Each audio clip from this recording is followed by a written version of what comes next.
3, 2, 1. What's happening, guys? This is Logan Robinson from Here the Spear, presented to you by NoleGameday.com. We're here live on a wonderful, fantastic Wednesday evening.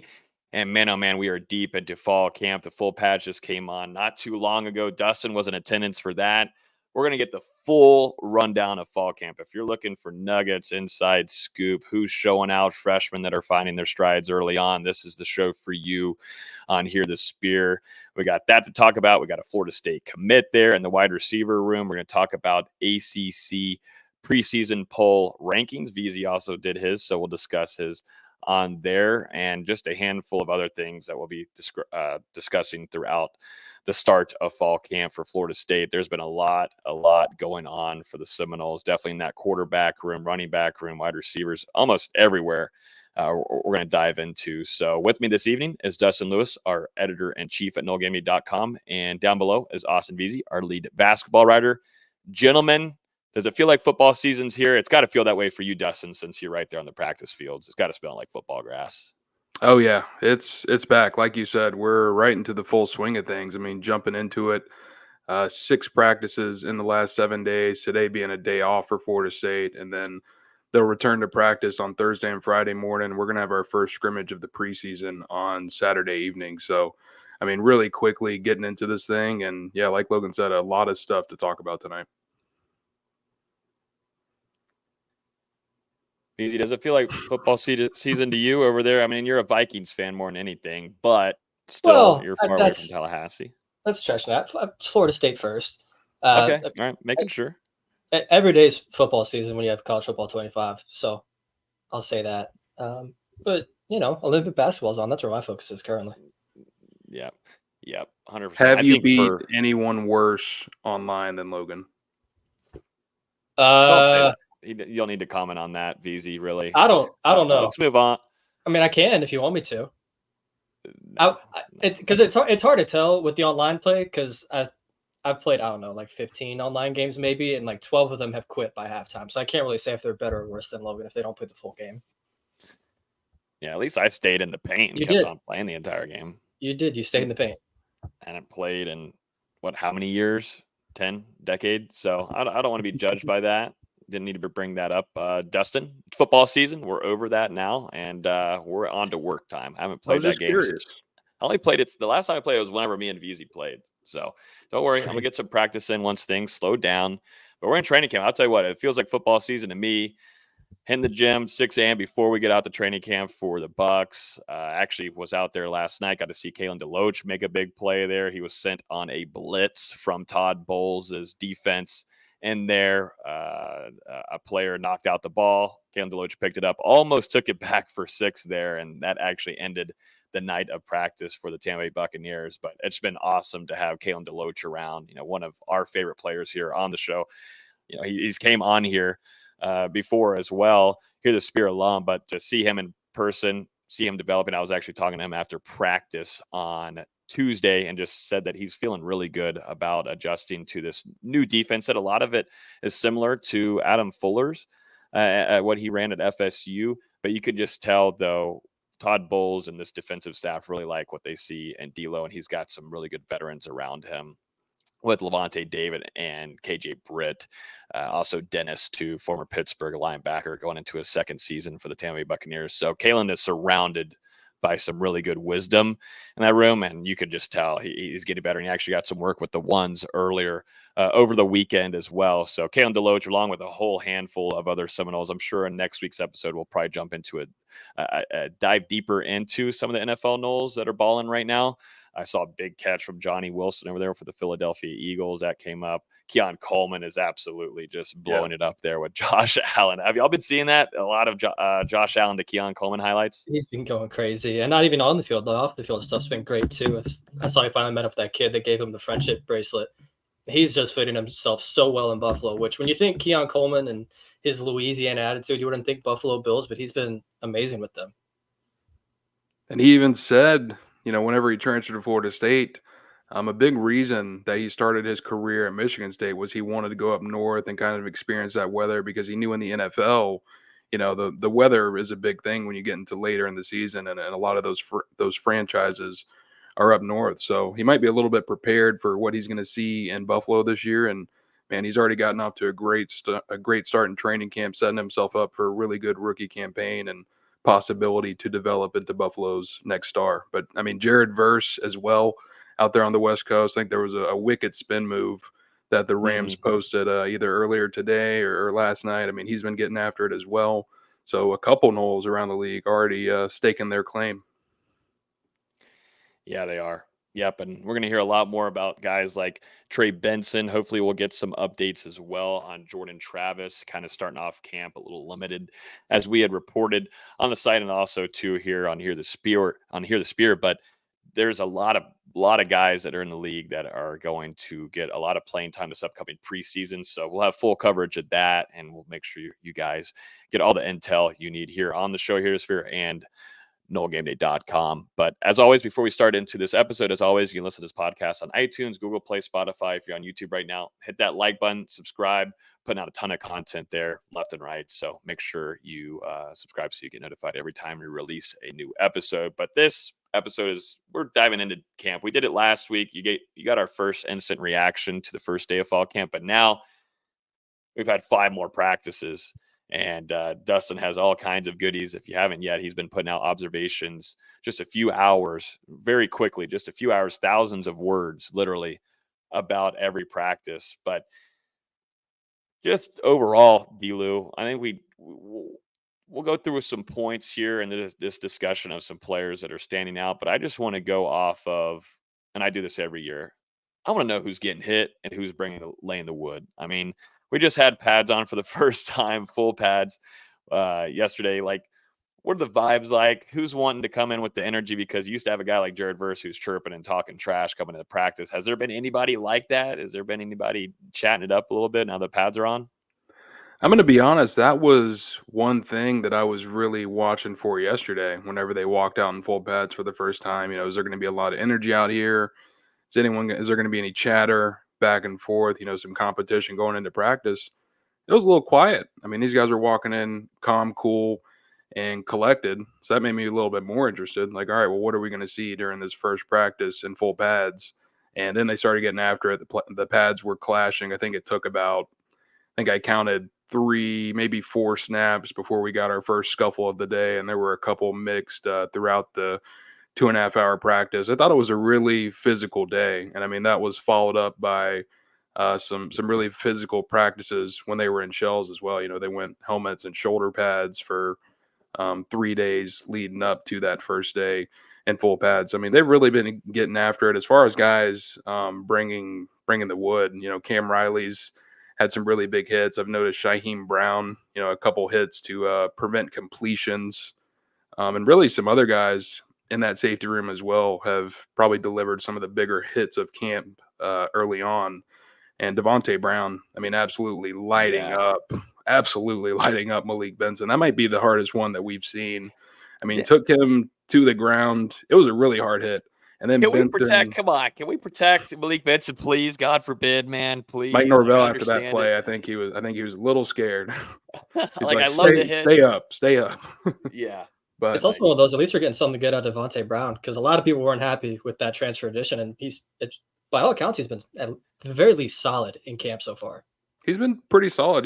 He probably was better than I expected back in the spring, and I mean, it's just kind of continued that transition so far this preseason. But I mean, man, that hit, knocks down Malik Benson, and then Benson, to his credit, pops right back up and, gives an emphatic first down and has some words for the defense as well. So, I mean, good to see him take that hit and then recover really quickly. But then Ashlyn Barker, I mean, knocked someone out on the sideline yesterday. Knocked him out? UFC style? I mean, not knocked him. Jesus, but, I mean, about to really, say, damn. Really big hit there. I think about sent him into the wall inside the IPF. KJ Kirkland's come around with some physical collisions. So these defenders, I mean, making their mark early on, especially in that defensive backfield. Yeah, let's make sure we're protecting Malik Benson, please, because you need a wide receiver 1, and you're already then wondering who's going to be jumping in there to take on the responsibilities that got left by Keon Coleman and Johnny Wilson. So let's make sure that wide receiver 1 stays protected there. And I'm sure Mike Norvell was a little nervous, but yeah, we love the hits. I love it. I knew Cam Riley would be one of those guys that would bring in that physical kind of mental state to the defensive side once the pads came on. And, you look at Joshua Farmer, Daryl Jackson, those guys walking in, they love it too as well. I just didn't know if we had a chirper like Jared Verse. I mean, you're not going to have another guy like Jared Verse. It's going to be very tough to do so. But there are some guys that are there to hit you, and that's what you think about when you think of Florida State defense. And there are some guys that are talking. I think the biggest one, and we talked to a couple of the DBs. I think Fintrell last week and AZ a couple of days ago, and they both pointed out Shaheem Brown as someone who likes to talk a lot on the field. And I mean, I did notice as much. I think it was 2 practices ago where Brian Courtney, primed for a catch there at the goal line that would have resulted in a touchdown. And you've got Shaheem flying down real quick, thumping him, that ball going out. And I mean, he was talking a lot after, and Courtney was trying to go back to the offensive huddle. Brown shuffled around and stood in his face and made Courtney push him away. So, I mean, they're having some fun. The competition is at a really high level right now. Competition, that's exactly what you want. We see it now in training camp on the NFL side. Things get a little bit chippy. Protecting the quarterback, that's usually number one. But, as long as it's healthy, we saw a lot of that happen last year, 2022. Teams that were able to find success, things like that happen. And it's football. It's football, man. That's just what's going to happen. But I was just wondering who I was laying down some big hits to start off camp so far. And we're still early on with full pads, just beginning this week. Let's jump into the quarterback room to start off, because that's what everybody wants to hear.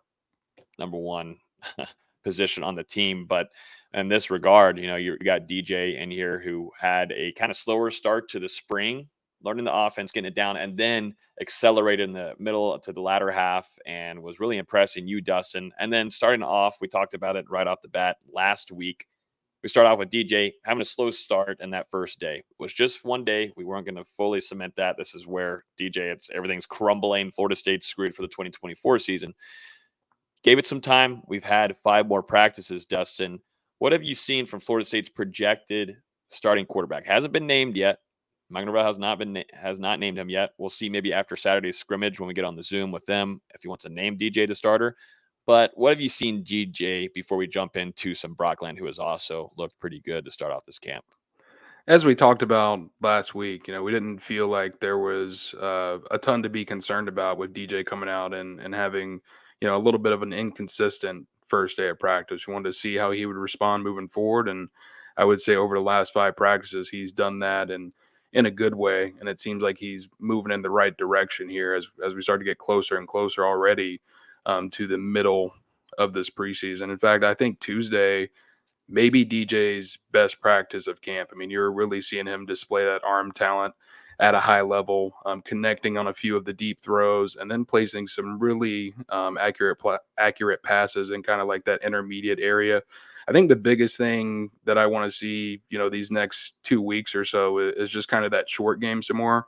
I feel like there are some times where he could maybe put a little bit more touch on throws, and he's kind of resorting to that bullet. And, we're seeing a couple incompletions in the shorter range that could be cleaned up with, just a couple tune-ups and mechanics and things like that. But I think he's reading the defense a lot better than he was doing last Wednesday. There have been some really noticeable plays where he's going through that progression. I mean, you can see his eyes hit the first guy. It's covered up, go to the second guy, probably not the best decision, and then find the third guy on the opposite side of the field. So he said as much yesterday, speaking to us following Tuesday's practice, that he's feeling a lot more comfortable in this offense compared to the spring. And I think you've seen that some really high-level plays over the last couple of days. The ones, I think maybe his best throw at camp came yesterday, where they're running 7-on-7 down there in the red zone area, and DJ looked for Ja'Kai Douglas, but he also he kind of froze the safeties with his eyes, which opened up the route for Ja'Kai Douglas in the end zone. And then he put the ball in a really good spot, leading Ja'Kai to that back corner. And there was a defensive back trailing on the play, but with where the throw was, there was no one else that could get it other than the receivers. That led to a really big play for the offense. And he also had a perfect deep ball in team drills. Kentron getting a step on Fintrell, which we haven't seen very often this camp, and holding on to that football from DJ in a really good spot for a touchdown. So that was a nice response for Kentron because he dropped a similar throw. I think the practice beforehand, but I mean, DJ, in my opinion, really showing what Florida State brought him in here to do. You're starting to see more and more of those deep balls connect. Still a couple that are off the mark. I think the receivers have probably dropped too many passes over the last 3 practices or so, but I mean, he's certainly settling in. That's good to know because DJ, he's one that if they can get protection around him, I think that's going to be pivotal this upcoming season because of what you have speed-wise going vertical. And I think that's what's Florida State's bread and butter going to be this season. Getting down the field is going to be what those wide receivers getting it, dump it off to the running backs. There's talent around him, but it's just that offensive line, which we'll talk about later in this episode. But it's just good to see DJ quickly. It took a little bit longer in spring, but now things are clicking in fall camp and getting it down. I want to go over to Brock Lynn, though, because he's another guy that sometimes has overplayed DJ in some of these practices and has maybe made the offense look a little bit smoother getting down the field. You've been writing in your observations. It seems to be a trend that there's been a big jump in confidence and comfortability being behind the offensive line, reading the defense, and also understanding the pressure. And that was something that we saw early on in his career, true freshman going against Georgia in a bowl game. But you saw the signs there of growth. You saw it, and also the a little bit of the ACC championship as well. That this kid is eager to get better and it listens well to Tony Tokar's Florida State's quarterbacks coach. What have you seen from Glenn that makes you feel strong about him to be either a really good QB2 or eventually someone that could really compete for a starting job? I think he's made a big leap mentally as far as processing the game, and it seems like it's not moving too fast for him anymore. He's able to kind of be comfortable in that fire, if you will. I mean, there have been some times where he's been under pressure, but he's able to sit in the pocket and then kind of move away from the defense before, making some really high level throws downfield. I feel like, he's really competing with DJ very well. They both had their moments, in these practices over the last week. I would say DJ's probably been a hair better than Brock so far, but it's probably a little bit closer than I anticipated when the preseason began. I think a lot of that just goes to the decisions that Brock is making on the field. We mentioned it last week. I've talked about it some in these practice observations. It's similar, and it's similar to what we've seen from DJ as of late. But the ability to read the defense, go through his progressions quickly, and get the ball out before the defense is putting too much pressure on the quarterback. I think he's doing a really good job. And even on some of the plays where the pass is off the mark or the defense makes a good play on the football, you can see clearly what Brock Lynn is trying to do. And more often than not, he's putting the offense in a really good position to execute out there. And, one throw is going to bring up a deep one to Kentron down the sideline. This is the one that I was referencing that was similar to the DJ deep ball a couple of minutes ago. But Brock puts it in a perfect spot over Kentron's shoulder, defensive back trailing, and should have been a touchdown, but it just kind of fell off of Kentron's hands. And then the second one, and this is what I'm talking about when it comes to reading the defense and being more comfortable in this offense and going into a second season at Florida State. Pre-snap, he recognized that it looked like the safeties were going to bring a blitz. One of the safeties had walked up closer to the line of scrimmage. He audibled out to one of the receivers on the outside, and it got him into single coverage off the snap. And then he threw, just a dime that ended up being completed. And there was another one where the safety brought pressure from the backside. Glenn saw it, worked out of the pocket, and then threw a really pretty throw to Hakeem on the sideline that ended up in a completion as well. So, he's setting himself up for success for sure. That's what I was going to say. Those kind of developments there is something that we were talking about. We wanted to see from him. And the fact that you're seeing that happen in practice, definitely with some of the ones that he's working with as well. It's a great sign if you're a Florida State fan because you feel really comfortable with what you have at QB1 and QB2 going into the 2024 season. And then to finish it off, just some flashes I've been seeing from your observations from the true freshman Luke Romanhawk. The staff really likes this kid, physical attributes and everything, but still got some learning to do, and that's completely fine. That's exactly what you have him there for, and you've had this game plan set up for him, and can compete in 2025 for a starting spot. But what have you seen from the true freshman? Getting better day by day. And I mean, man, he can throw a heck of a deep ball. I had a connection with fellow true freshman BJ Gibson in one-on-ones where he just put the ball exactly where it needed to be, deep downfield, where BJ could reach out 2 hands, snag it with the defensive back behind him. I mean, that's a touchdown in a game. And then made a very, reminiscent play yesterday where once again finds BJ Gibson deep in one-on-one. So it seems like those two are fostering a little bit of a connection early on. And he had a strike to Camden Fryer.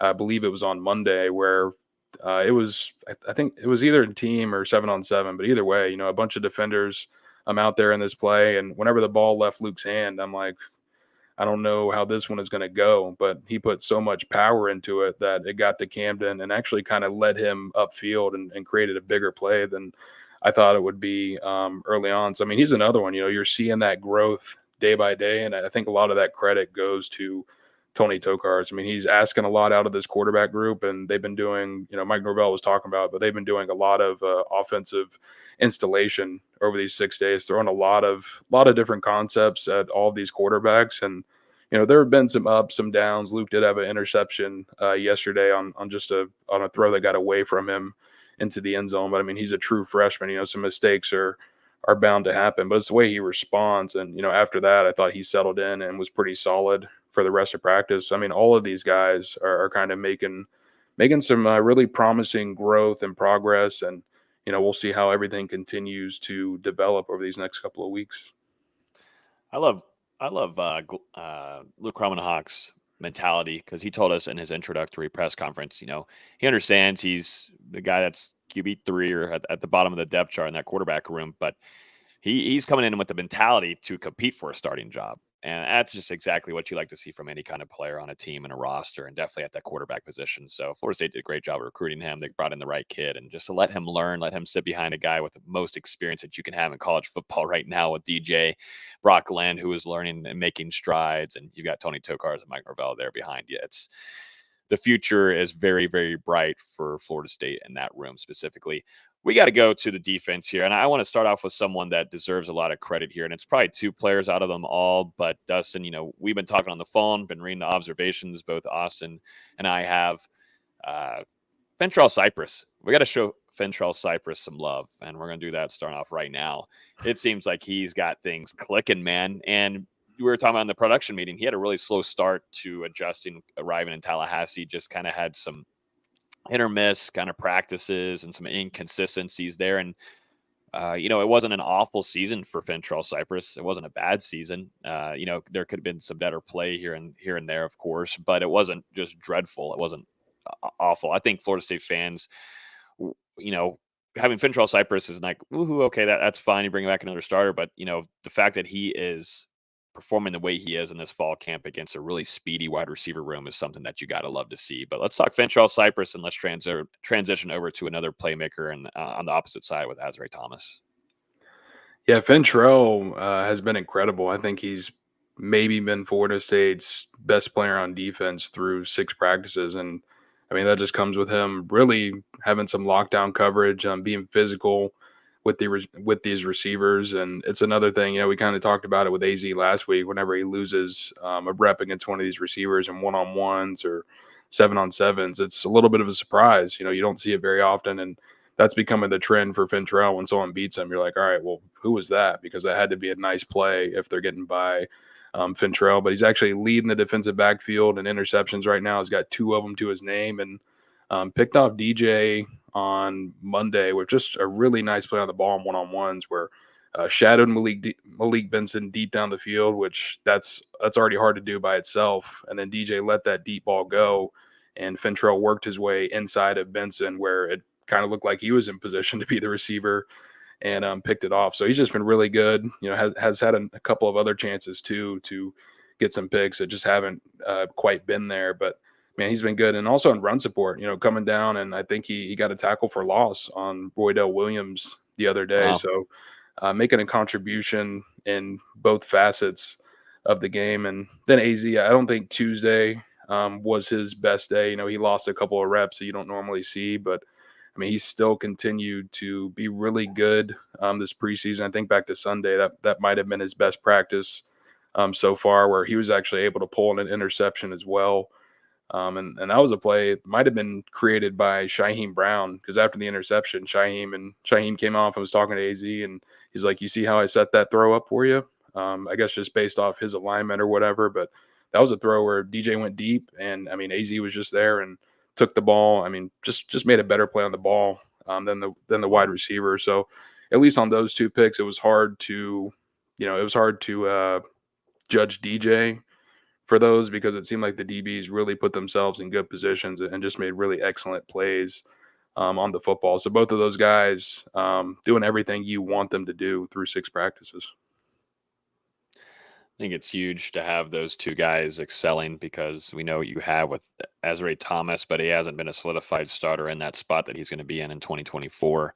And Fintrell seeing that growth there, and if you can have those takeaways, that'd be such a big factor for Florida State's defense this upcoming season. Whenever you're going to be relying on that pass rush on the inside with Darrell Jackson and Joshua Farmer creating havoc, there should be some opportunities where there's going to be some balls in different places that you can get picked off. You can get picked off by these two guys. So that's a great sign there. And I'm going off, top of my head here, but someone that I tweeted earlier that I wanted to talk about, and we got to give some love to, and we got to talk Kyle Morlock here. I feel like he's had a really, really strong start to fall camp. And as everybody knows, listening to this podcast, we were pretty tough on that tight end room previewing it going into this fall camp. Tell us about Kyle Morlock. It seems, we saw a highlight video of him. I'll try to bring that up here on the computer for everybody to see, but made a big time play there and a touchdown, big time grab. Florida State's looking for a playmaking tight end. You lost Jaheim Bell, you lost Marquise and Douglas, mainly there for the, blocking, but still was able to be a pass catcher for you, and kind of was a sneaky little pass catcher for you. Florida State's got to have a threat in the tight end room, and Kyle Morlock has to step up. And I've really liked, from what I've been reading from you, Dustin, the flip from the spring, where it kind of was just same old with Morlock, to, oh, hey, Florida State actually has a tight end here that can help DJ get down the field and whoever's at quarterback. Yeah, I feel like, he's been what you want him to be in these first 6 practices, as far as the guy in that tight end room, because right now he's got far and away the most experience of everyone else. And I mean, he's going into his redshirt senior season. We did get a chance to talk to Kyle last week, and I thought it was noticeable. He's definitely done some work with his body this offseason. Seems even more trimmed up than he was before. I mean, he's already had an impressive frame at about 6'5", 6'6", 240 pounds. But, he was saying that he thinks going into his second year at Florida State, it's given him more confidence in this system and in the offense. He feels like working with Coach Thompson, that's continued to make him better in the blocking game. And he's also taken some steps forward as a receiver. And, you're seeing that on display in practice. He's a guy making a lot of tough catches. And you can see one right here where, I mean, he's got a linebacker draped all over him. Is that Murphy? Yep, that's Sean Murphy. And he's still able to make a grab on the sideline. And, we're not going to get all of them on Instagram, but there have been a couple plays just like that Kyle's made so far, where he's making a play, either a contested play like this, or, a short play where he's catching the ball and taking a hit from behind, and he's holding on to these footballs, credit to him. And he's been really good so far. But, outside of that, I just feel like you're not seeing a ton consistently from this tight end room. In my opinion, the second best tight end right now behind Kyle has probably been Amari Williams. I mean, that kid's really impressive with his ability to move at just 17 years old, already 6'4". I mean, he's got to continue adding size. But as far as a receiver, I mean, very fluid. He's able to get open in space often and catch balls, and I mean, make plays after the catch as well. And actually had a blocking rep. There's this drill that the offensive and defensive line do every day, where it's basically 3 offensive linemen stacked up against 2 defensive linemen, and they kind of go head to head, and just are fighting for any type of space that they can get. Later on in that drill, the tight ends and linebackers get involved as well, so you kind of have a 4-on-3 battle there. Murray had a really good rep where he engaged a linebacker, drove him off the ball, and you had tight ends assistant Preston Brady running over there and smacking him on the chest and just screaming in his face, really hyped up. So I like what I've seen from that kid. You've had a little bit in the receiving game from Jackson West, but then there have also been some inconsistencies with catching the football. And then Brian Courtney and Jarrell Powers, I would kind of say as well, just inconsistent at this point in time. You see some flashes, but then there are some bad plays as well. It's pretty crazy how Amari Williams went from developmental pass rusher that reclassified to being the second best tight end in camp. I don't think anybody saw that coming. No. Yeah, I mean, we were all, like you said, we were all projecting him to play defensive end, but this was a guy, I mean, just so much athleticism. He played on both sides of the ball in high school, defensive end and tight ends. I mean, he's already been kind of working that position a little bit at the prep level. And I think when you look at Florida State's defensive end room, I mean, there's a lot of dudes there. And like we were talking about in the tight end position preview room, you've got 5 scholarship guys. I mean, what's going to happen, knock on wood, but if Kyle Morlock was to have to miss some time, I mean, what is Florida State going to do? You're not really sure at this time. You're still hoping that Landon Thomas can develop and Jackson West and those guys, hopefully they're able to take a step, but you just can't really count on that. So put a guy like Amari Williams in there, a lot of potential. And I mean, he's kind of ran with that opportunity at this point. I'm not sure how big of a role, if any, that he ends up playing in this 2024 season, but he's setting himself up for the best chance with what he's doing so far in camp. Mm-hmm. Let's talk some newcomers in here. We'll continue to jump in through some of these positions, but newcomers that have impressed you, Dustin. We've heard about the bowling ball, Cam Davis. We keep hearing the Greg Jones. You use bowling ball a lot in those observations, and I think he's a bowling How ball. can you He's like not? a shifty bowling ball. He's a shifty bowling ball. I get the Greg Jones kind of reference, but I see more of where he's got movement and shiftiness in him, which is actually really scary to think of. But yeah, Cam Davis, massive guy, and has impressed. We've heard, there's a lot of questions in here about Elijah Moore too. I'm over here asking about Elijah Moore, how he's looking. Makai Danzy with that speed, getting to see that first glance. I know you saw some games at Florida High with him, but now on the collegiate level, seeing what he looks like going against some of the college players. What are Charles Lester too? I think we need a good update here. I feel like we don't talk about him much on here, but it seems like he's had a nice stride under Coach Surtain going from spring into now fall camp. This is a former 5-star recruit, ladies and gentlemen. They kind of get put under the covers a little bit with some of these players just because how much talent the defensive back room has, but there's still a guy named Charles Lester, former 5-star, that was one of the top in the country that stuck and went with Florida State. And it seems like he's making some strides, D-Lou. Who are some of these youngins that maybe are impressing you early on 6 days after camp? Well, let's start on offense, and we can just talk briefly about Cam because I know that we've mentioned him a couple times last week, but it's the size and the physicality that stands out with the running of Cam Davis, but we got to see some of that speed, which you kind of don't think about when you see a running back that size. But caught a toss out of the backfield a couple of practices ago, and I mean, just went up that sideline, and you're like, holy crap! Like, how is a dude moving that fast, that big? If you're a defender, how do you tackle that guy? I mean, that's literally bowling ball. That's what I'm talking about when I mean bowling ball. No one is bringing him down when he's able to do that. And then Makai Danzy, Coach Yak said that Danzy hit over 21 miles per hour on one of his big plays a couple practices ago. It's just, you let this guy get out in space and he's gone. And we've seen it on runs. We've seen it on a couple passes out of the backfield where he catches it right there at the line of scrimmage and just bang right up the sideline. And he's kind of a blur. Yesterday, there was a play where he took I think it was a catch out of the backfield and, found a little space, good blocking by the offense, and just started running up the sideline, getting away from the defense. And one of the staffers in front of me just shook his head. He was on the defensive sideline, just shook his head and was like, he is so fast.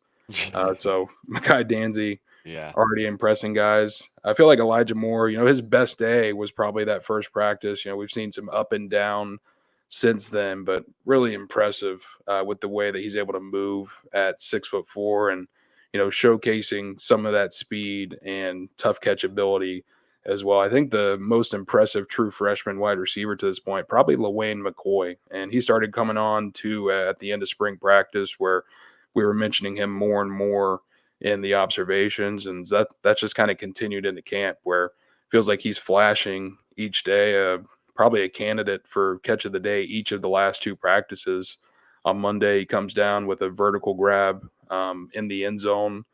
And then yesterday made a really tough catch on the sideline, where a defensive back right on him, quarterback lobbed it that way, and he skied up to went out for that catch over the defensive back. And I'm glad he did, because if he didn't, he would have killed me on the sideline. I was too close to the play. Nope. Not putting D-Lou in harm's way, please. We need the practice observations. But going to the offensive line, I've noticed some good stuff out of John Daniels competing out there early on. Also, Jaden Todd, really, really big dude. I think he lost some weight going to the preseason, was around 340 pounds or so back in the spring. But I think that's helped him, because there was a play where I can't remember which running back it was. I think it was Singleton or maybe Mekhi Danzy, where they were starting to get upfield. And all of a sudden, you've got Jaden Todd running down there and blocking for him 20 yards downfield. So, really good effort from the big man. Going over to the defensive side of the ball, got to bring up Nas White and Jamori Flagg. Both got their chance in full pads for the first time yesterday. Both of them took advantage of it. Let me go ahead and pull up Jamori Flagg right here. He's going viral on our Instagram and I think TikTok right now. But yeah, it's kind of like how Tafase was. You have a kid coming in, doesn't look like a kid. This dude looks like an absolute freak of nature. But continue while I pull up a big dude video of Jamori Flagg just walking into practice. But I talked about those 3-on-2 drills earlier between the offensive line and defensive line. That was one of the first things that those 2 units did at practice yesterday, just to start off full pad Tuesday on a good note. And Jamori Flagg matched up against a younger offensive lineman on the team, drove him back. And physical enough at the point of attack where he popped off this player's helmet while taking him to the backfield. And at that point, you just had the entire defensive line, Odell, Norvell, everyone jumping up and down, celebrating that effort. And then Nas White as well. He had a couple really good plays in that period. One of them, Norvell came over and, slapped him on the head. He was really excited. And he put some pressure on Brock Lynn in one of the team drills at one point. So I like what I saw out of those two true freshmen. Obviously, and not a lot expected out of them on the field in their first year in Tallahassee. But you like to see that in practice. Let's just look at it for everybody that's viewing on the podcast on our viewing platforms here, definitely on YouTube. Look at this. This is what does this look like to you, VZ? What if he was walking at you right now and he's right in front of you? What are you gonna do? I didn't even know they made jerseys that big. I'm gonna be honest, and it's not even really fitting him. No, it's barely hanging on. He's gigantic. Dude looks already pissed off.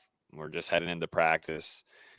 Get that man a meal. He's hungry. He just wants to eat someone alive. And it seems like he is eating people alive on the inside there. But not expected in the first year, but let's see Coach Storms. Just imagine what Coach Storms is going to do here, ladies and gentlemen.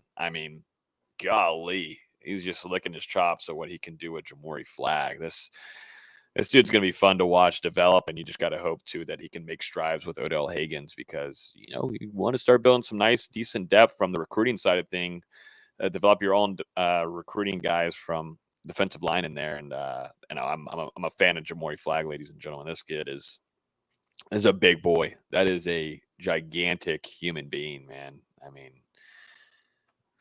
How big? Yeah, what's the size? Do we have the size of him? I don't know if I put that in our Instagram post. Yeah, if you look it up. It looks like someone put a jersey on James Sullivan from Monsters, Inc. Yeah, I was about to say he does look like a cartoon character. He's huge. They've got Jamori at 6'3", 316. He's bigger than that. Yeah, he just size-wise, it's just that's what I'm saying. Coach Storms is going to have a really fun time with this kid, and also to the pads seem like they're high up on him. It's just It's just beautiful video. Whoever took that. I think Odell, I think he's been enjoying working with these guys. You're still seeing some of those mistakes and some of those positional drills and things like that, but that gives Odell to do what he loves best, which is absolutely yell at someone. So he's he's having a great time. Yo, he loves it, man. That's why I love going over there and spending time, because you just never know. And sometimes you can get your bait for that as well, and you're going to get roasted too. Definitely, I mean, Dustin, you get nailed almost every other practice from Odell if you're trying to film over there for no reason. He's never done it to me, but for some reason, it's probably because you're a fellow big guy like the rest of them that are over there, so he just feels like he needs to roast you as well. But it's Odell. I gave up. The man. I gave up on that. Yeah, no longer going over there. But keep on continuing defensive side. Yeah, a couple other newcomers to note. Linebacker Tamir Hickman-Collins. He was a guy that was able to get in for the spring, go through that whole offseason with Florida State, and you're seeing some improvements, I think, so far this preseason as far as things like his instincts. Like there was a play yesterday where he was locked up with an offensive lineman, recognized a play that was developing to the outside, shed off his block. I mean, shut that down, which it looked like it was going to turn into a decent game, but shut it down before it could really get rolling. Almost had an interception a couple of practices ago as well. So, I mean, you really like to see that from the young guy. Going to the defensive backfield. Looking through my notes. Give me some Ricky, baby. Give me some Ricky. It's a tough week last week for Ricky. One practice he had a chance to pick off a pass 3 separate times. All 3 of them ended up falling off his hands. And, he heard about it a lot from his fellow defensive backfield teammates as well as Coach Surtain. So he's been looking for that interception ever since. And he was finally able to get it yesterday on a throw from Luke Kromenhoek into the end zone. So it was good to see the true freshman capitalize. Kai Bates, maybe the best true freshman defensive back so far. He's been really physical in coverage, creating a lot of pass deflections, forced a fumble the other day. I can't remember if he recovered as well, but forced a fumble on a really big hit on Amari Williams, I believe. So I really like what I've seen from him. That was another guy who was here in the spring and has been able to go through this offseason with FSU. And Mike Norvell called Charles Lester one of the most improved players from spring to fall, which, I mean, you really love to see. I mean, this dude obviously very athletic. He's already got that build as far as the height and length. He's got to continue adding some bulk and strength to his frame. But, it seems like Lester and some of these other fellow true freshmen defensive backs and some of the redshirt freshmen as well. They're not newcomers, but Jabril Rawls and Edwin Joseph, I feel like, have been very good for FSU. You're going to see some young faces in that secondary rotation in 2024.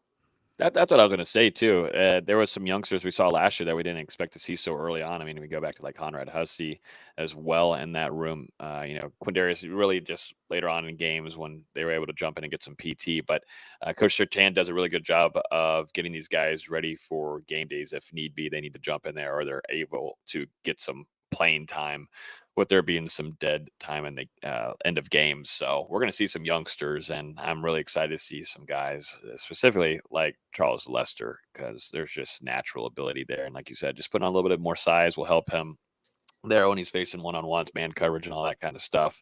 It can add some physicality to his game, but you just see, that athleticism. It just shows it's easy for him.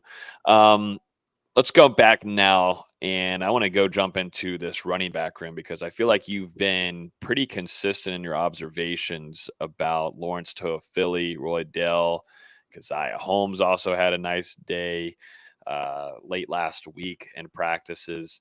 It just seems like that entire room it's just special, and it's every year, but now it's spread across a little bit more because we talked so much about Trey Benson, but this one's going to be spread between 3-4 guys, maybe even more, just because the experience now added on with the different kind of Swiss Army knife that Coach Yak has in that running back room. I think it's been the top position group on the roster when you look at it from top to bottom, the players at the top of the room to the youngsters at the bottom in the room. So far this preseason for FSU, I mean, this running back room, it's stacked. Put anyone back there and they'll make a play, and that can include some of the walk-ons as well. They've been running silly out there, and that's been not only because of these running backs, but you've had some really good blocking by the offensive line as well. I thought the defense on Tuesday, they did a really good job for the most part of bottling up some of these long runs, but we've seen some of these running backs get away, whether it's on the ground or catching a pass out of the backfield and doing some stuff from there. But, we talked about Cam and Mekhi a little bit. Samuel Singleton, kind of a dark horse that we talked about going into the preseason. I feel like he's really come alive the last 3 or 4 practices, and he's another guy where you think about his speed when you reference him as being one of his main skills, but he's been running with some violence lately. Broke a tackle from Ashlyn Barker, knocking the safety to the ground for a long touchdown run in team drills a couple days ago. And then on Monday, early in practice, caught a pass out of the backfield, got away from a linebacker who was trying to bring him down, and then absolutely ran over a cornerback on the sideline. I was just like, man. But outside of that, you go to your 3 veterans in the room. Lawrence Toafili, just Mr. Consistent, doing it every day, whether it's through the air or on the ground. Roydell Williams, I think him dropping that a little bit of weight going to the preseason, going from 215 or 225 to 215, has been really good for him. He's moving great at that weight. His balance is remarkable. I mean, he's a guy who's able to take hits and then recover and stay on his feet and keep churning for more yards. And I would say that he's done more as a receiver than I was expecting going into camp. It seems like he could potentially make a sizable impact, catching passes out of the backfield, things of that nature.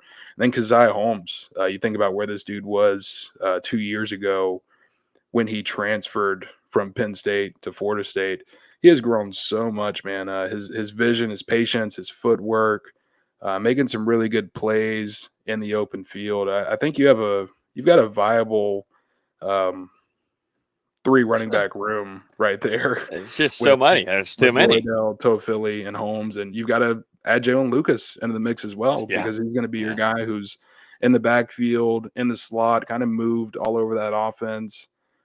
Like I said, I really feel like you can put anyone back there and they're going to produce. It's just been that good. And, credit these guys for their work, and also Mike Norvell and Coach Yak, because they've stacked this running back room up every year since they got to Tallahassee. And even with Trey Benson moving on, this might be the best one yet. I was just going to say, so now let's transition to this now. So if the running back room has that talent, we're really going to rely on this run, offensive line and the blocking, because we saw a lesser amount of production in that room last year. It was just not what we expected it to be, and it's going to be heavily on this run game here because of what you have at quarterback and different schemes you're going to run in Saturday, blah, blah, blah. But what has it looked like to you with the run game going on the inside, and also to the blocking whenever you have Darrell Jackson and Joshua Farmer in there? Because we got to talk some Darrell Jackson, Joshua Farmer. Damn, the pads just came on. Those two are going to be the wrecking ball for this defense, for this entire team this upcoming season. But how has that looked like? How's the run game look like going against 2 trench monsters, D-Lou, to start off this camp? It's not easy. There have been some. I hope not. There have been some really fun battles between those 2 trench fronts so far in camp, especially, like you said, whenever you've got Joshua Farmer and Darrell Jackson out there together. I mean, they're plugging up every hole imaginable, and I mean, just kind of wreaking havoc wherever they can. But the offensive line, I mean, to their credit, you have a veteran group. You've got some guys that have played together over the years. I think Darius Washington, he's having a really good camp at this time. I mean, you're talking about a guy who's going to be in the running for first team All ACC and potentially All American honors. And I think he's come out and he's performing like it, not only on the field, but I mean, you're continuing to see that leadership of the offensive line group and of the offense as a whole. I've been really impressed with him. Also, TJ Ferguson. I mean, he's getting after it, really physical. Maurice Smith. Those are the 3 guys that come to my mind as far as guys who are excelling right now. I was going to say, to me, this offense is going to rely on protecting DJ. This offense is going to be so much different than what you had in Jordan Travis the last few years. Jordan Travis would evade 2 to 3 defenders coming at them.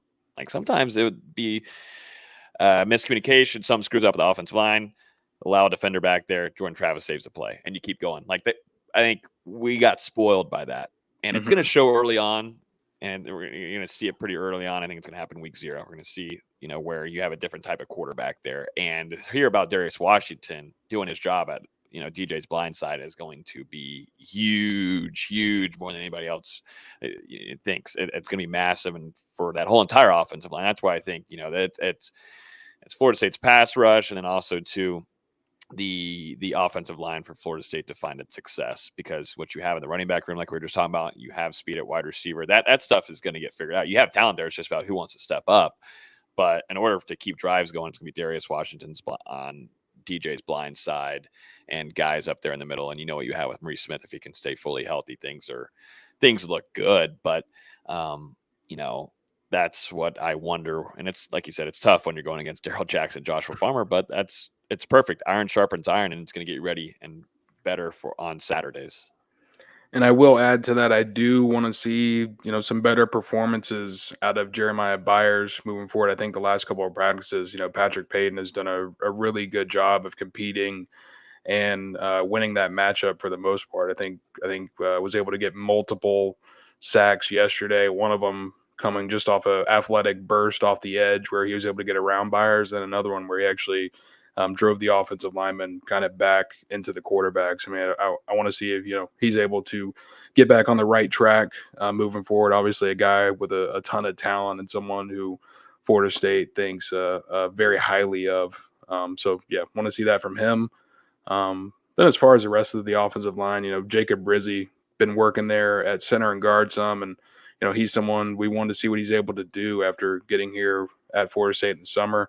Wasn't off to the greatest start at center. We saw a couple of bad snaps the other day, but I will say the last 2 practices have been pretty clean from him overall. And Andre Otto, the redshirt freshman who gets some snaps at center, some snaps at tackle, I continue to like what I see from that kid. And then I want to go to the edge position as well. You're just talking about Pat Payton. The Jeremiah Byers thing is started becoming a concern. I don't know if it is to you, VZ. You've been hard on Jeremiah Byers as well. We've talked about him in a lot of our previews, but that's got to be better. It's got to be better. And like I said, left tackle is great, but still got the other side, and it's not the same quarterback. I think it's just different. And I don't know.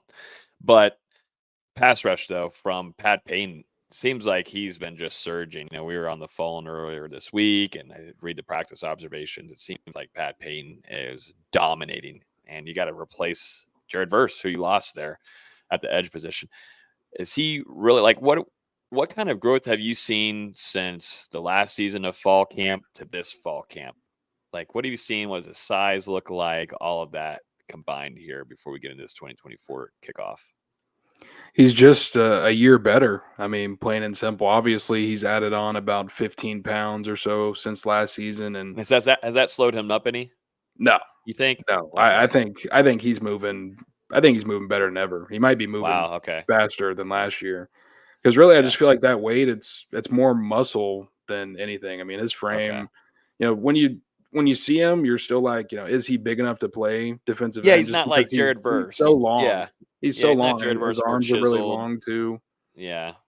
But, man, I mean, he can get after it. He's extremely physical. I think the added weight, that's only going to make him even better for Florida State in 2024. And it's not only what he's doing against the passer, which is really good to see, but also getting involved there in the running game, constantly in the backfield, getting tackles for loss or shutting things down at the line of scrimmage, cutting off the backside so the running back can't cut back. And then even to special teams. I mean, we're going to get into it, I'm sure, but we saw 3 blocked field goals over 2 practices last week, and Patrick Payton blocked 2 of the 3. So really just putting in an effort wherever he's getting the reps. And I think that says a lot about one of the leaders of your defense who, one of these special teams periods, and you can just let the kicker kick the ball and not put a lot of pressure on the offense, blah, blah, blah. But he's out there going for that block in a scenario where, it might not, it doesn't matter to a lot of players. So it says a lot about him, his motor, his effort, and drive to continue to get better. Anybody else in that pass rush that you'd want to bring up in here? Any kind of Byron Turner Jr. jumping in here with anything else? Yeah, I mean, Byron Turner Jr. been pretty solid. I wouldn't say standing out a ton for the most part, but I mean, just doing his job, and a veteran who knows the system and is going to be in this rotation in 2024. Sione Lolohea, some flashes as well. Last couple of practices, seeing him get into the backfield more and more, ending up with a couple, I think one solo sack maybe, and a couple others where he's able to combine with some defenders to kind of converge that pocket, and some tackles for loss. He's really physical in the running game. And there was a play a couple practices ago where he was matched up with Jeremiah Byers. And I mean, gave him a real nice punch in the chest and kind of jolted Byers back a little bit. And Sione kind of letting him know, he's here and ready to go. He's going to be a pretty solid veteran for this defense in 2024. And then Aaron Hester, we heard about him in the spring some. Showed out in the showcase a little bit, and just continuing to be pretty solid. I feel like he's impressed me with his strength at that defensive end position, really match it up well. Because you look at him, and he's kind of a tweener at that defensive end room. And, he's a guy, when you look at him, you're like, all right, well, can he play defensive end or can he play linebacker? Or is he a guy that, can't really do either? But he's made a lot of strides this offseason. And even with that size, it feels like he's constantly making a stake out there in practice. A couple sacks the last couple of days, and I mean, really, you're just constantly seeing him around the football. Someone that plays with a lot of effort, and credit to Aaron Hester, because there was a year, 2 years ago where we're like, will this guy ever play meaningful snaps for Florida State? And I think he's in a prime position to find himself in the rotation this year, and also getting some love on pass rushing downs. There's a question on here in that same room. Lamont Green Jr., a legacy kid, kind of dealt with his injury since arriving at Florida State, still trying to put on size with Coach Storms, but has that natural get off speed. What have you seen, if any, and if you can comment on anything from Lamont in this camp?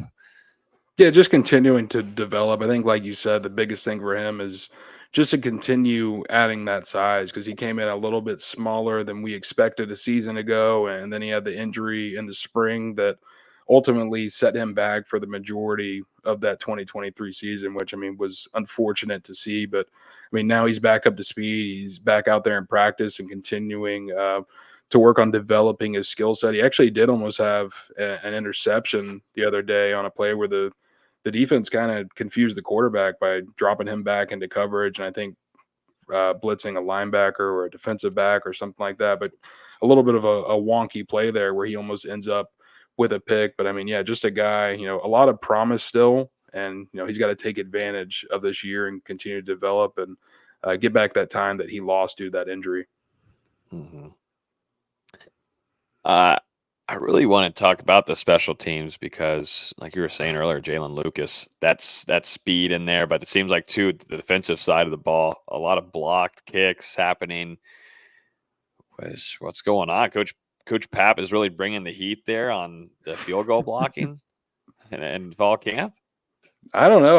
I haven't seen anything like that since we started getting out there. There's been a field goal block every now and then in these practices, but to see 3 over 2 practices, and I mean, 2 of them I'm pretty sure came within 3 reps of each other in the same practice. It was block, next kick I think was made, and then block again. It might have even been block, but yeah, that was surprising to see, and something that Mike Norvell and the coaching staff on the offensive side of the ball were not too excited about when talking to some of the members of that blocking unit up front. But last 2 days, no block kicks. And I will say Jake Weinberg, the true freshman kicker, got here this summer and potentially could be the starter next year after Ryan Fitzgerald wraps up his time at Florida State. He made a 51-yard kick in practice yesterday and actually still had some distance on it as well. I believe that's the longest made field goal that we've seen so far this preseason, just because they haven't kicked a ton out in that range yet. Ryan has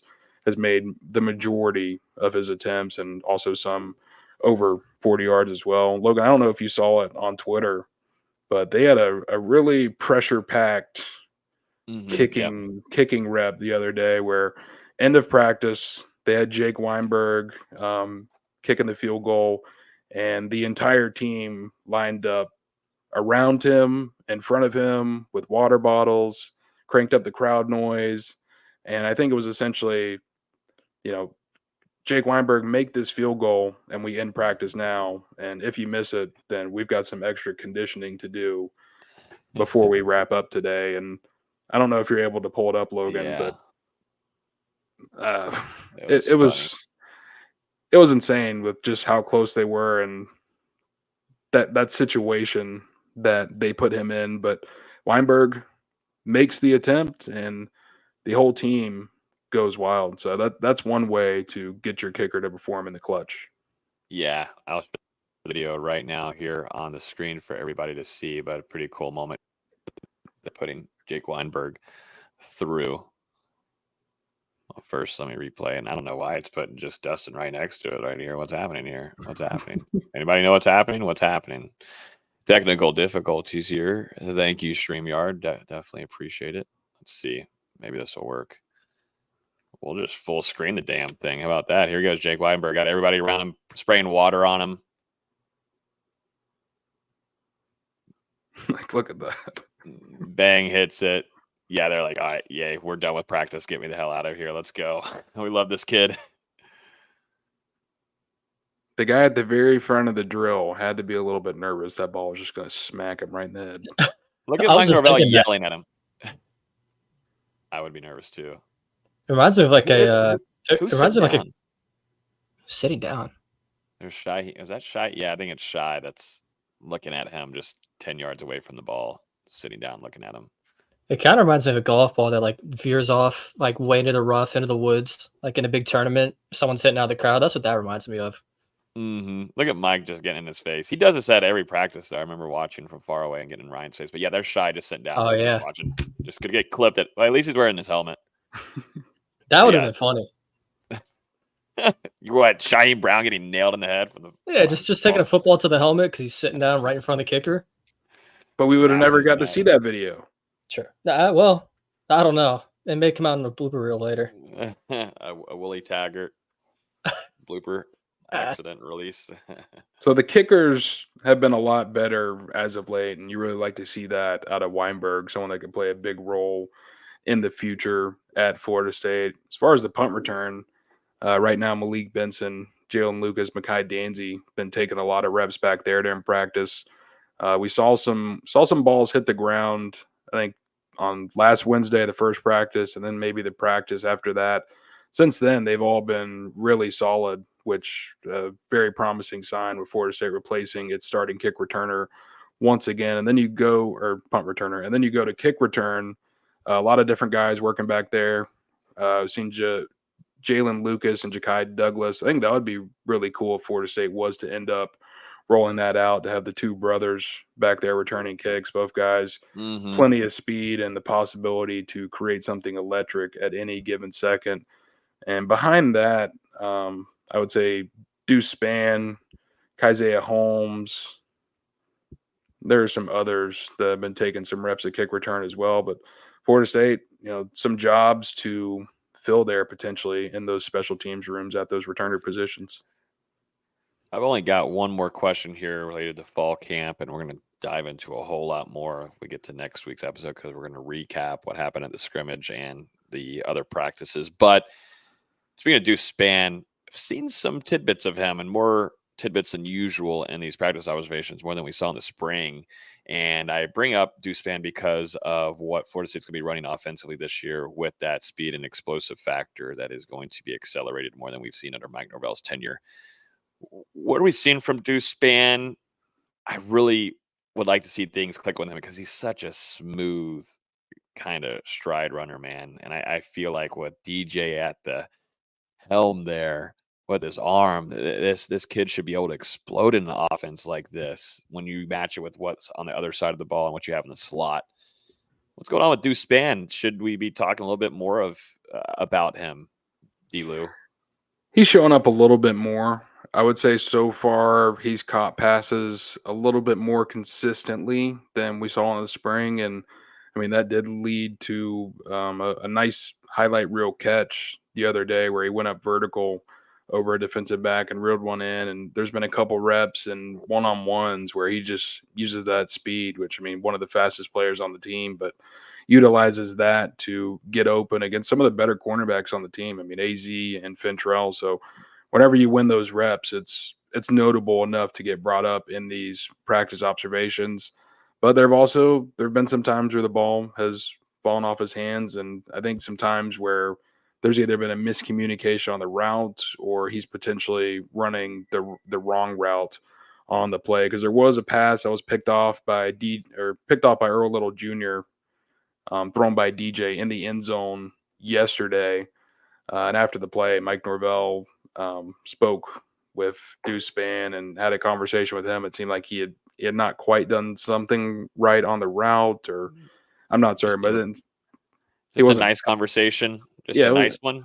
Very nice, very, very encouraging, very positive. But yeah, it seemed like he wasn't happy with something that Deuce had done at the top of that route, and it ultimately potentially led to that interception. So still seeing some ups and downs, but the ups are fun. Yeah, that's the thing. That's just been ongoing. That's the theme of Dustin. It's Monterville is very critical on route runnings, where you're at in space, where you need to be at the yard lines. Like, he's very critical, and Dugan's is as well. But that's his bread and butter. Speaking of Mike Norvell, so it's just, it's kind of irritating a little bit that you're not seeing signs of growth. And if you don't get down your playbook and where you need to be and where your routes need to be ran, you will not see playing time on Saturdays. So I don't know. I was just seeing if we'd seen anything there that was significant. Anything else you want to add on before we run into this ACC preseason poll and talk about this commit before we wrap up the episode? Yeah, I would just say Hakeem Williams, stacked together a couple of good practices on Sunday, Monday. Wasn't as good yesterday. Had a deep ball from DJ that fell off his hands that would have resulted in a touchdown or a really big play for the offense, but came back and had another opportunity where he got by the defensive back and created some space deep in team drills. Once again, DJ puts the ball there and Hakeem able to come down with that one. So good response from him. I think he's been pretty good for the most part of this preseason. Couple drops here and there. I would say nothing crazy alarming. And at the same time, he's made some pretty good contested catches. Has had some routes and one-on-ones where he's absolutely able to lose a defensive back, and it's a wide open grab. So that's some really good stuff that you like to see from him, continuing to develop the fundamentals at the wide receiver position. As a guy who came in a little bit raw, but a great athlete from that high school level. And then Malik Benson, pretty good for the most part, but I think the last couple of practices, there have just been too many passes that he hasn't been able to reel in. A couple, I would say 2 to 3 touchdowns in 7-on-7 that were dropped by him in the end zone that Mike Norvell wasn't particularly pleased with. So the playmaking ability is still there, and we're seeing it at times, but just too many where they're not quite able to finish that play. And that's just kind of been the story of the receivers in general for the most part. I still think we're just seeing overall too many drops and too many inconsistent days. Well, wide receiver room's got to it's got to up it. We got to up it up, man. And this is what fall camp's for. But now, after 1 week, it's time to build that consistency. And I think we're going to jump into a wider conversation of wide receiver when we get into next week's episode. Just seeing what we learned from this next week of practices and definitely this spring scrimmage. But biggest thing is you want to hope this Saturday these guys stay healthy, because that is a major factor for this team going into 2024. Let's jump into some ACC preseason rankings, and we're going to finish off with a Florida State wide receiver commit. Florida State today was released from the ACC that they are preseason number 1 to be up there in Charlotte. It goes Florida State number 1, Clemson number 2, Miami at number 3, NC State 4, and Louisville at number 5. One of the newcomer teams there at number 7 is SMU, where Florida State is going to go travel and play against in Dallas. But Florida State received 81 votes, Clemson received 55, and Miami a big old 17 there with Mario Cristobal. But still, what are y'all's thoughts on this? And also, VZ, give your thoughts on it, and then also to put in your 2 cents on what you put in your rankings while you were there up there in Charlotte. Yeah, well, I completely agree with the top 4. I had the exact 4 in order: Florida State, Clemson, Miami, NC State. I think NC State's going to be a pretty good football team this year. I'm not surprised to see them in that top 5. Miami's one of those teams that they have the talent, and I flip-flop with them at Clemson a bit before I submitted my rankings to the ACC, but they're so talented, but we just can't trust Cristobal. And, on one hand, I wanted to put them at 2nd. On one hand, I want to put them at 7th, because I really don't know how Cristobal is going to come out coaching this team. The one thing that stuck out to me most, I think, was Cal getting 2 first-place votes there in 10th, which is just absurd. I picked them to finish 16th, so that's how high I am on them this year. But outside of that, I didn't really have any major complaints other than Boston College, I think, is too low. I kind of had them in that same tier as like Georgia Tech, UNC. Other than that, I really didn't have any complaints. I'm looking back over my list. I had Virginia last. They were 16th in this list. I had Stanford in that bottom group, Wake in that bottom group. I think Duke at 11th is a little interesting. I'm curious about what Duke's going to look like this year with Manny Diaz and Malik Murphy at quarterback. I think UNC is maybe a little too high, and Syracuse is maybe a little too low. But for the most part, I think it's all right. Like, the way I tiered the schools out when I was submitting these rankings is pretty much how they ended up, except for a couple exceptions here and there. But I think it's pretty solid. I agree with you. Boston College, down there at 14, and you're thinking about Thomas Castellanos and Trayshawn Ward in that offensive backfield. I find it hard to believe. You can't forget Robichaud. He is good. Yeah, so I find it hard to believe they'll finish that low in the league. And then I'm also, I'm interested to see SMU. Obviously coming off a really good campaign last year, they did end up getting pounded in the bowl game by Boston College. So we'll see how it translates to ACC competition. But they could potentially be a dark horse in year 1. I like Louisville as well. Virginia Tech, how are we feeling on them? Do we think 6 is too high for Virginia Tech? I put them 5th. They were in that same kind of tier for me as Louisville and SMU. I had those 3 teams in their own separate tier. I think they're a solid football team, and they don't really have a very difficult schedule. I think that's going to play into their favor quite a bit. But I think that's about right. I ended up going Virginia Tech 5, SMU 6, and Louisville 7. I think I'd probably flip-flop SMU and Louisville now, but like I said, they're all in that same tier anyways.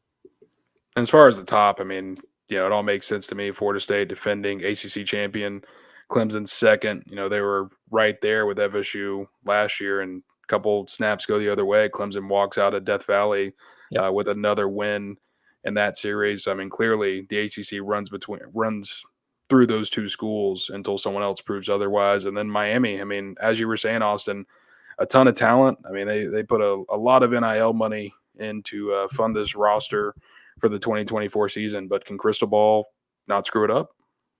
We'll find out. Right. Yeah. He'll screw something up along the way. Hopefully, I wouldn't say hopefully, but we'll see if it costs them. Just take a knee if you have a guaranteed win. Yeah. Just take a knee.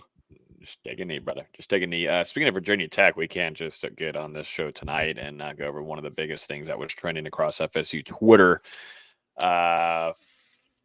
Virginia Tech quarterback Kyron Drones was on a podcast with Shedeur Sanders, Colorado Buffalo's quarterback there, and I had an interesting comment on Florida State, actually, and the atmosphere of Doak Campbell Stadium, saying that the atmosphere there is overhyped.